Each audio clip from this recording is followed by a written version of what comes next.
God forbid that there's a Marvel movie for 13-year-old girls. Hello, Adam Ryan Donato. Hello, welcome back to Hard Reviews, where I'm here to talk about the latest Marvel content thing, Captain Marvel 2, The Marvels. It's just called The Marvels. I don't know why I call it Captain Marvel 2. So I was very excited about this one from like 4 years ago, because I remember Captain Marvel came out and I wasn't too psyched about it, but I was like, well, it made $1 billion.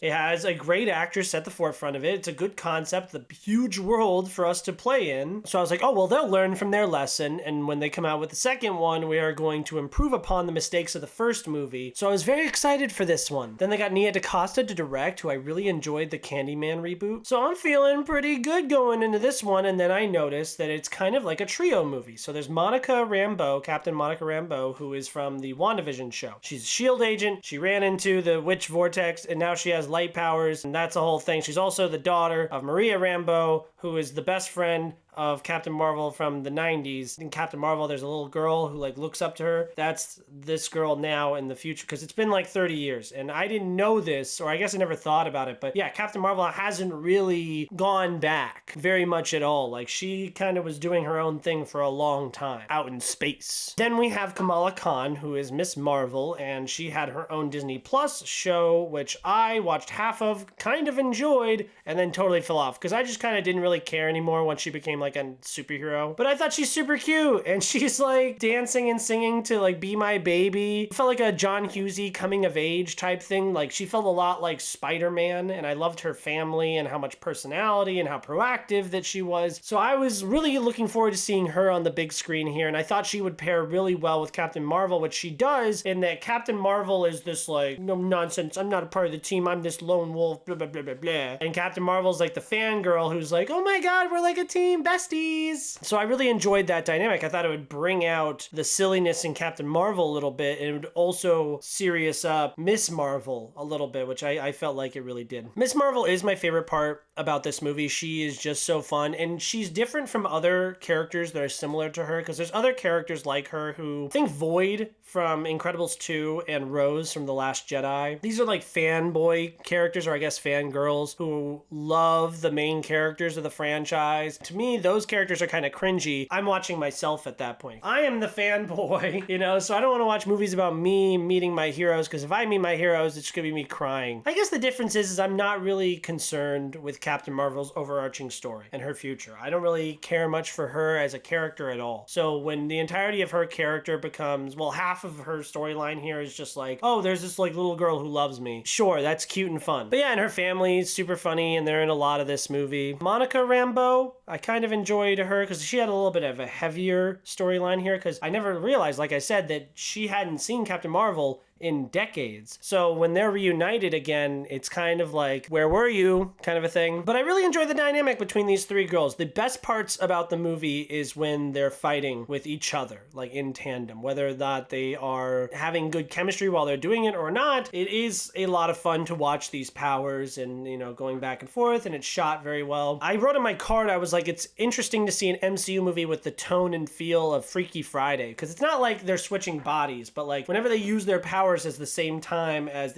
one of the other ones, they teleport places. It's cool watching them learn how to get good at this, therefore learning how to become like a team. You know, that's kind of like Captain Marvel's arc in this, is just learning how to be a part of a whole, which if she's going to be the leader of the Avengers, that makes sense. This is a movie that requires you to do your homework. That being said, I saw WandaVision years ago. I've seen Captain Marvel like 3 or 4 times now. I feel like they do a good job of like catching you up. You don't have to, you know, there's a character who shows up at the end, which if you didn't watch any of the shows, you're going to be like, what? But you kind of get the gist of like who she is anyways. The villain of the movie is certainly the weakest point. She's kind of like a worse version of Ronan the Accuser, but she doesn't even have like the cool like makeup look, you know, like the blue face kind of thing. You know, they try to do that like sympathetic, like, oh, she's trying to save her people and that's why she's evil, but she's just like the evil bad guy. And it's kind of like I understand why the villain, I don't even remember her name, I understand why she hates Captain Marvel, but I don't understand understand why Captain Marvel hates her, other than like, it's kind of like Gore, the god killer in Thor Love and Thunder. I understand why Gore hates Thor, because he wants to kill all the gods. Thor doesn't really hate Gore for any reason besides, hey, you're being mean and causing a ruckus, so I gotta stop you. And that's kind of how it is here. Genuinely one of the worst and most embarrassing villains in the entirety of the MCU. Every single time that they cut back to her, it's like grinding to an exact halt. This is a goofy, cheesy movie. There's a lot of goofy, cheesy stuff about it. It's meant for girls 7 to 12 years old. And then I wouldn't be surprised if girls 13 to 17 years old liked it. And then I wouldn't be surprised if girls 18 to 24 liked it. You know, and that's fine. I understand I'm not the target demographic for this, but I see the value and I see why the target demographic would enjoy this. And I had a decently good time. There's one reference, it's a music reference, that was for me. If you know me, like, you will think of me when you watch that scene. I was elated watching it. It was fantastic. Very cheesy. There's like a planet that they go to where there's a rule on the planet. Everyone that I was with like really hated the bit of that planet, but I thought it was like kind of funny and whatever. This is a stupid, cheesy little like Disney Channel type Marvel movie. You know when it's like hovering around 2 hours. That means it's not like one of the epic like big Marvel. This is like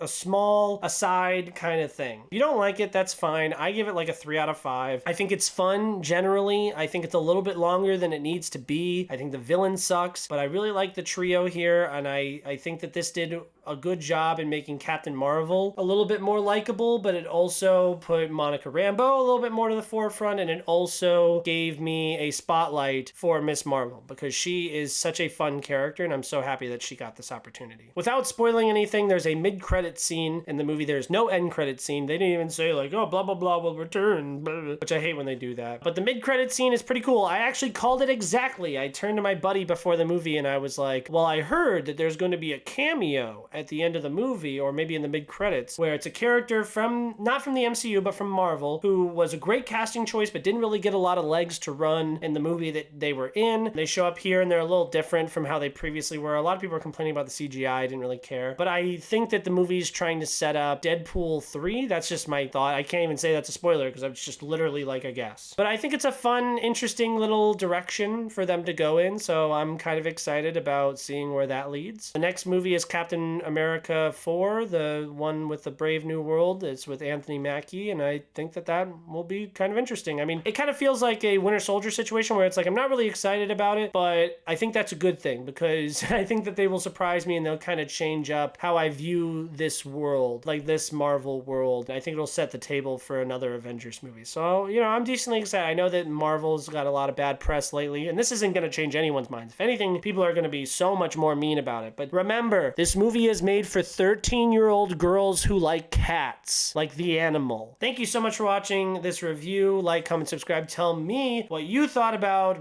the Marvels, Captain Marvel 2, and what is your favorite female-led superhero movie. By the way, in my MCU rankings, I'm putting the Marvels at the 8th worst. So it's just better than Shang-Chi, but it's not as good as Iron Man 2. But that's not like an entirely bad thing. The MCU has mostly really good movies. I think there's only 3 that I've negatively reviewed, even though I have plenty of bad things to say about them. But my favorite female-led superhero movie, the DCEU. All of my favorite movies from the DCEU are all female-led. Like, I love Wonder Woman 84, Birds of Prey, The Suicide Squad. Girls get it done.